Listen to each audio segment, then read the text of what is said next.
وينشط ذاك السقيم العليم وقد كان بالسقم دهرا طريق تقال العثار العظام به ويهد الهوى ككبش نحمده ونصلي على رسوله الكريم أما بعد قال الله سبحانه وتعالى فأعوذ بالله من الشيطان الرجيم بسم الله الرحمن الرحيم يا أيها الذين آمنوا اذكروا الله ذكرا كثيرا وسبحوه بكرة وأصيلا وقال تعالى فاذكروني أذكركم واشكروا لي ولا تكفرون وقال النبي صلى الله عليه وسلم احفظ الله يحفظك احفظ الله تجده تجاهك وإذا سألت فاسأل الله وإذا استعنت فاستعن بالله وقال عليه الصلاة والسلام ليسأل أحدكم ربه حاجته كلها حتى شسع نعله إذا انقطع. محترم بھائیو، دوستو، بزرگو، اللہ تبارک و تعالی کا بڑا فضل و کرم ہے، احسان ہے کہ اس نے ہمیں اشرف المخلوقات میں شامل فرمایا.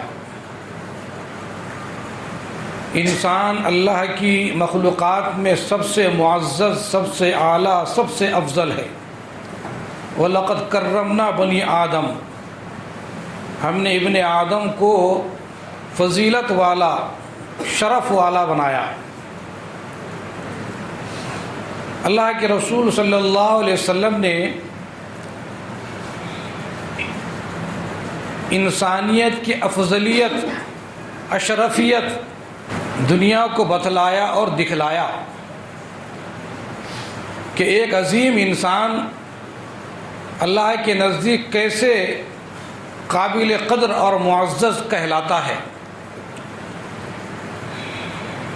ایک انسان اللہ کے نزدیک اپنے اخلاق و کردار کے ذریعے،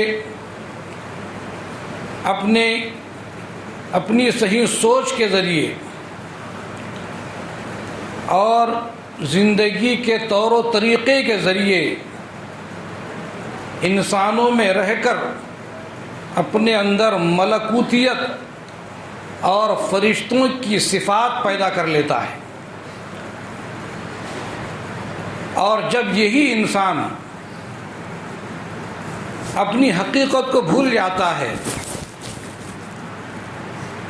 تو وہ انسان تو کیا، شیطان کو بھی شرمندہ کر دیتا ہے. وہ حیوانیت سے آگے نکل جاتا ہے، شیطانیت سے آگے نکل جاتا ہے. تو یہی انسان ہے جو روحانی ترقی کرتا ہے، ایمانی ترقی کرتا ہے تو نورانی بن جاتا ہے. اور یہی انسان جب ناپاک حرکتیں کرتا ہے، رذیل حرکتیں کرتا ہے تو یہی اللہ کے نزدیک گنہگار اور مبغوض اور ناپسندیدہ کہلاتا ہے. انسان کو اور بطور خاص ایک مسلمان کو اللہ کے نزدیک معزز بنانے کے لیے اللہ کے رسول صلی اللہ علیہ وسلم نے مختلف اعمال کر کے دکھلائے. جتنا انسان کا تعلق اللہ سے مضبوط ہوگا وہ انسان گناہوں سے دور اور نیکیوں سے قریب آتا چلا جائے گا.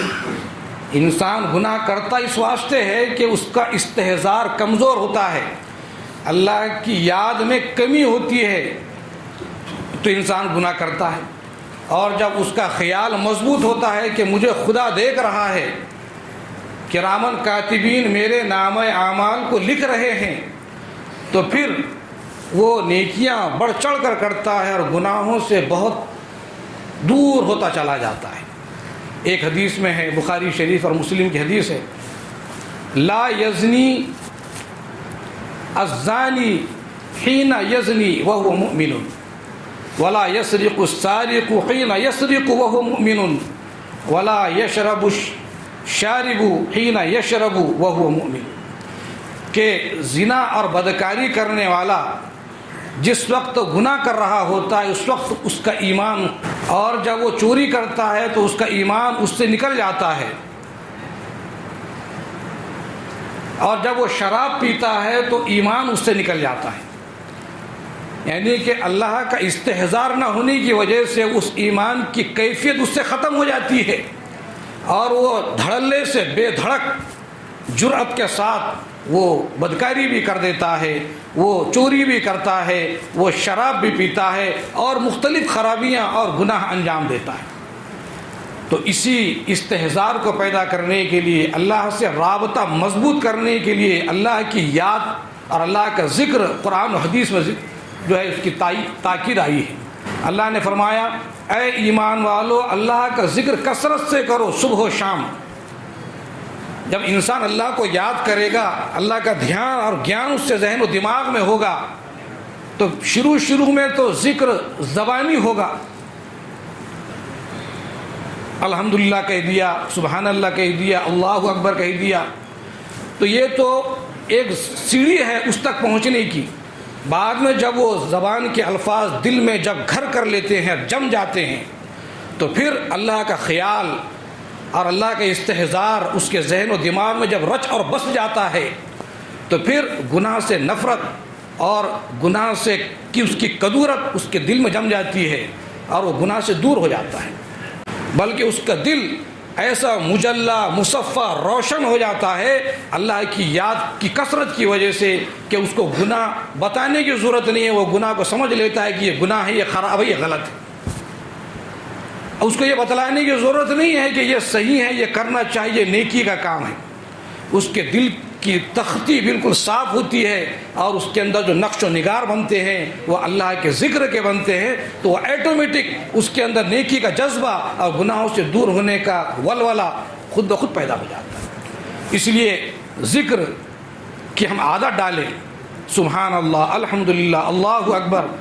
دھیرے دھیرے جب یہ الفاظ ہمارے دل میں جمیں گے تو پھر گناہوں سے بچنا ہمارا آسان ہوگا۔ حدیث پاک میں جگہ جگہ دعائیں آئی ہیں، جب گھر سے باہر نکلے یہ دعا پڑھے، مسجد میں آئے یہ دعا پڑھے، مسجد سے نکلتے وقت یہ دعا پڑھے، بیت الخلاء میں جانے سے پہلے یہ دعا پڑھے، بیت الخلاء سے آنے کے بعد یہ دعا پڑھے، چھینک آ جائے الحمدللہ کہے، اگر ہم سن لے تو یرحمک اللہ کہے۔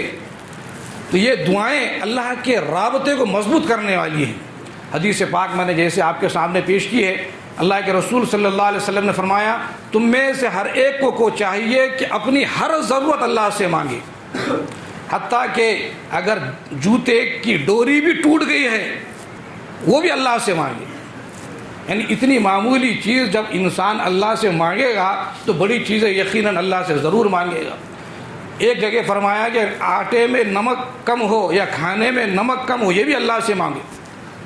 ایک آسان راستہ، ایک آسان ذریعہ اور طریقہ اللہ سے رابطے کو مضبوط کرنے کا وہ یہ ہے کہ انسان جب جس کام کے لیے جائے یا جو کام بھی انجام دے اس میں اللہ سے خیر مانگے اور اس کے شر سے حفاظت مانگے۔ آپ صلی اللہ علیہ وسلم جب نیا کپڑا پہنتے تو آپ نئے کپڑے کی خیر اللہ سے مانگتے اور اس کے شر سے اللہ سے پناہ مانگتے۔ جب ہم کسی سے ملاقات کے لیے جائیں تو ملاقات کرنے سے پہلے ہم اللہ سے یہ مانگے کہ اللہ اس میں خیر نازل فرما، اس کے شر سے ہماری حفاظت فرما۔ کوئی رشتہ دیکھنے جا رہے ہیں، خیر مانگے، شر سے پناہ مانگے۔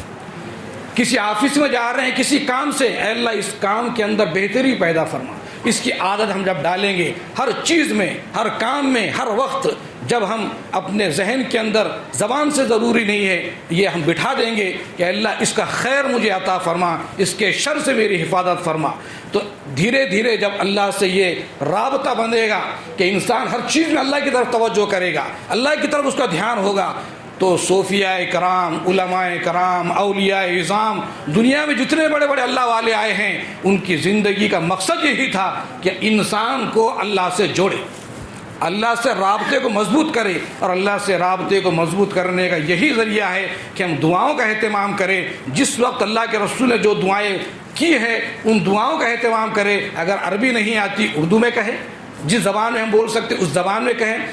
سب سے آسان یہ ہے کہ ہر کام کی ابتدا ہم سیدھے طرف سے کریں، اگر وہ اچھی چیز ہے بسم اللہ کر کے کہے، اور جب وہ ہو جائے تو الحمدللہ کہے، اللہ کا شکر ادا کرے۔ انشاءاللہ ہم جو دعا مانگیں گے وہ دعا قبول ہوگی، جو دعا مانگیں گے وہ دعا قبول ہوگی۔ آج دعا قبول نہیں ہونے کا ذریعہ اور جو سبب یہ ہے کہ ہمارا تعلق اللہ سے مضبوط نہیں ہے۔ ہم اللہ کو اللہ سمجھتے ہیں، اللہ کو اللہ مانتے ہیں، لیکن اللہ کی نہیں مانتے، اس وجہ سے کہ اللہ کی حقیقت کو ہم نے سمجھا نہیں، اس کی طاقت کو ہم نے سمجھا نہیں، اور اس کی کبریائی کو ہم نے بولا نہیں۔ جب بولا نہیں تو زبان میں جب نہیں آیا تو دل پہ اثر نہیں ہوا۔ اللہ سے دعا ہے اللہ تبارک و تعالی مجھے بھی اور آپ کو کئی سنی باتوں پر عمل کی توفیق عطا فرمائے۔ وآخر دعوانا ان الحمدللہ۔